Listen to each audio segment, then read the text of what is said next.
Today on This Is Truly News, Todd will probably name drop somebody we've all vaguely remember from our past. Todd? Wow. Todd? Here's a Freudian slip. How do you mean that? Freudianly, Oh, okay. not Jungianly. Jungianly. Who sounds like a golfer. Jun Young Lee. 6, because there are 5 other Jun Young Lees on the Korean Golf Tour. Now 5 and 6 are actually playing in the LPGA. Anyway, that being said, listen, like, subscribe, and follow us because you've listened. We'll starve. Without your help. Honestly, we will. I think I'd give us 3 hours. 4 tops. Yeah, we're losing weight rapidly as we speak here. Yeah, that's it. Rapidly. So anyway, like, subscribe, and follow us. If you have a comment, leave the comment in the comment section wherever you find us. Or if you have a comment and a story, you can package those together in a neat little email at titr.netradio.network. This is True, Really News with Scott Combs and Tony Vercanis. All the news you're about to hear is true, Really? as far as you know. TITR at netradio.network. Didn't I say You added that? a dot. TITR@netradio.network. That's correct. But you said it Yeah. before. You added a dot right after network. I don't think so. Michigan State University has officially fired head football coach Mel Tucker for breaking I don't think so. Yeah, they have. They I don't actually think so. fired Mel for breaking the moral turpitude clause of the record $95 million contract he signed back in 2021. He was suspended earlier this month following a USA Today report on sexual harassment allegations from Brenda Tracy, a rape survivor and activist hired to speak to the team about sexual assault prevention in 2021. In a complaint filed with the university's Title IX office last year, Tracy said the married coach had pursued her romantically and had personal sexy time without her consent during a phone call.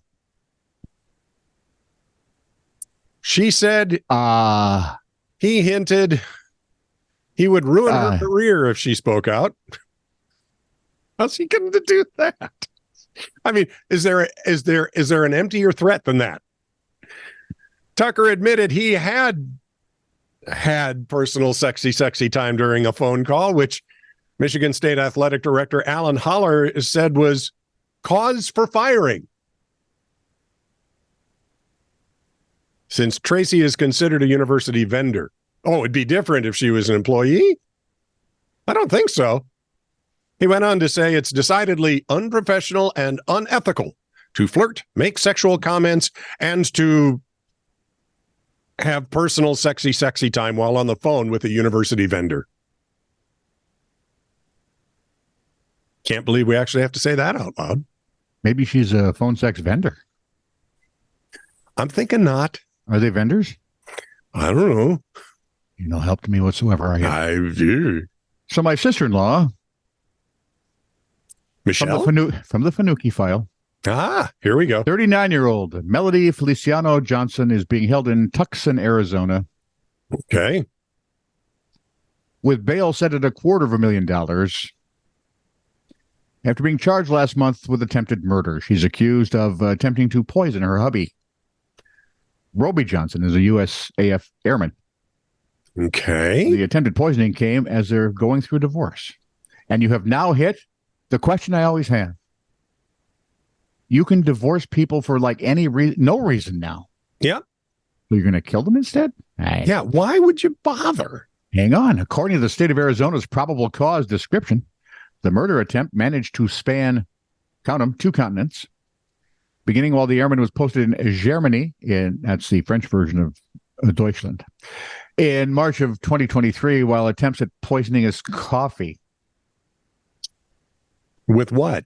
Cream? How do you attempt a poisoning? You miss the cup. Well, if he doesn't die, it was an attempted poisoning. I suppose. According to the state of Tucson, according to the state of Arizona's, the taste having made him suspicious, Roby acquired chemical testing strips, typically used to check swimming pool chlorine, and checked his coffee pot and the tap water. Noticed that tap water was normal, but the coffee pot showed high levels of chlorine. Well, that's suspicious. In May of 2023, he sets up the hidden camera because, let's be honest, we can all find James Bond toys now, if not at the store down the block, right off your internet. He knew, he said in his statement, that Melody would prep his coffee pot at night so that in the morning he just needed to turn it on to make the coffee. After he set up the camera, he stopped drinking the coffee, but pretended to still do so. No, I talked to the Academy. There are no awards coming. Roby played this out until he was posted back to Davis Month and Air Base in USA. Wouldn't that be Air Base Davis Month? Again, setting up a camera in the temporary accommodation they were placed in. He took video to the police, filed his report, but the police didn't feel you could see enough to follow the matter up. Although there is one picture in the story where she's barely dressed in a towel making his coffee. Well, that's pretty good. That's seen enough. Undeterred in his quest for justice, which is the French version of David. Only old Atlanta baseball fans will follow that one at all. Dave Justice. Wow. Thank you. That was a long trick, wasn't it? Roby, see, Swedberg, I'll go to find him elsewhere, too. That's right. The joke doesn't have to be on his table. Could be on no one's table. I could have picked it up off the ground. Undeterred in his quest for justice, Roby acquired additional cameras, which looked like the fire alarms attached to the ceiling. Clever man. With these, he was able to record Melody go to the laundry room, pour bleach into a container, walk to the coffee maker, and pour the bleach in. You wouldn't smell that. You know, I don't know how to tell you this, but I'm pretty sure that takes all the fun out of, well, I don't know. Could have. Oddly, the police who saw the footage arrested Melody immediately. Oh, that's strange. Yeah, I was shocked. Melody was set to enter a plea, and her attorney has yet to enter a plea. Her attorney has issued no statement because basically I'm suspected he's slack-jawed. But this very sorry tale does at least show how effective the evidence of hidden cameras can be. Unless, of course, you're a city or state and want to use them, in which case they're violations of your privacy. Right. But he caught her bleached-handed. Yep. Although, says the author, resorting to chemicals and then spy cameras is probably not the ideal method of communication in a marriage. Well, I'm guessing it was pretty far gone given what she was attempting. And there's apparently a child in this family. Oh, the poor kid. Yeah. But we'll have interesting stories to tell the grandkids. Builder Andy Clark, 51, scooped the life-changing prize in a Euro Millions draw after his niece begged him, I say, to check his ticket. The 51-year-old from Boston, Lincolnshire, told the phone operator, "Hello there, mate. I think I've won a few quid, so I phoned."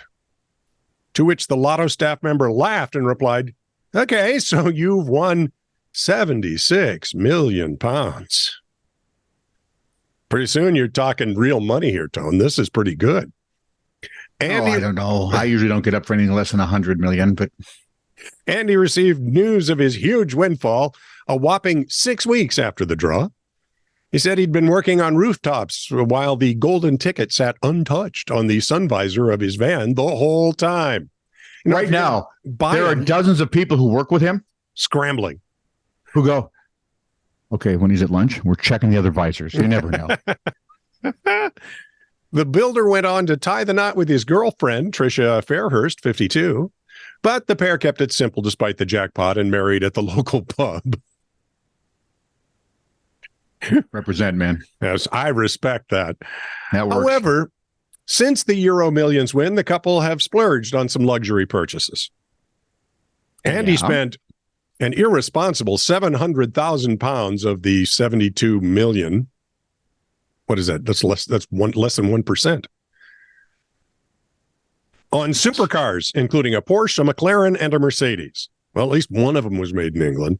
What an odd bunch of cars. Right? A source said Andy and Tricia are determined to keep their feet on the ground. Well, good friggin' luck with that. Right now, there are people in Italy going, "What? Lamborghini, Maserati, what?" You can get a Lamborghini tractor. Jeremy Clarkson has one. Oh. It's only the cars where Andy has really spent money. He didn't buy a Jag? But he bought a McLaren. He was buying supercars. I mean, what's the Jag supercar? I don't care. The Jag still has that coolest hood ornament ever, man. It's true that it does have that, and I used to love the DB11.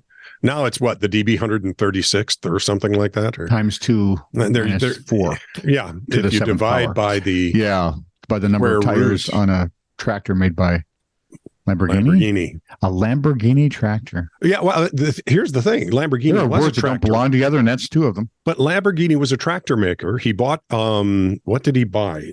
He bought a Ferrari. Was appalled at the workmanship. Asked them to do something about it, and they said no. And he said, "Okay, I'm going to compete with you." Who was Ford having the big to do with? That was McLaren, wasn't it? Oh, When he first entered his cars in the race, when Junior entered the cars in the racing circuit, the Grand Prix. I think that was McLaren. Well, they were also taking on Porsche. Yeah, but Porsche wasn't quite the beast at the time. I'm trying to remember. Although Yeah, but if you have a Porsche, you want a really wiggly road to see how fast you can go on it. Right? Most cars, like say my Honda Civic, I wanted a really straight road down a hill to see how fast I could go on it. That was a cool car, though. It was a great car. I love that car.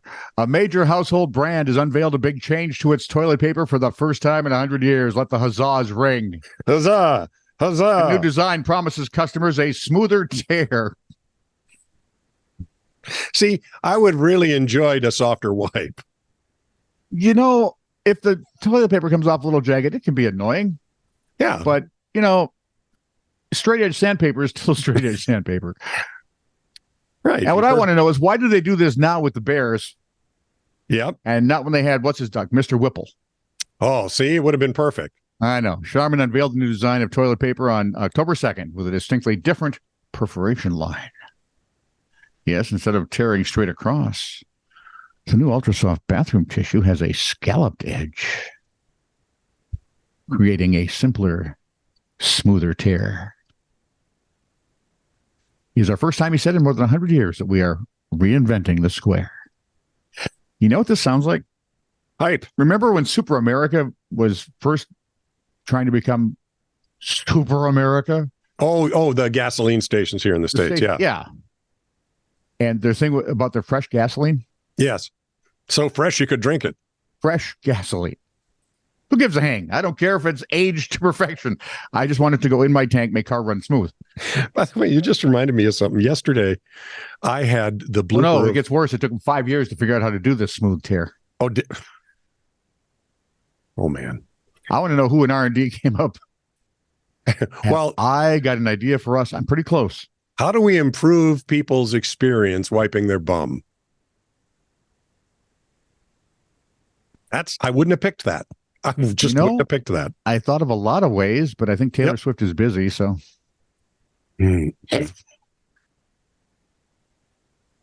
Say goodnight, Tony. Good night, Tony. This is true, really news.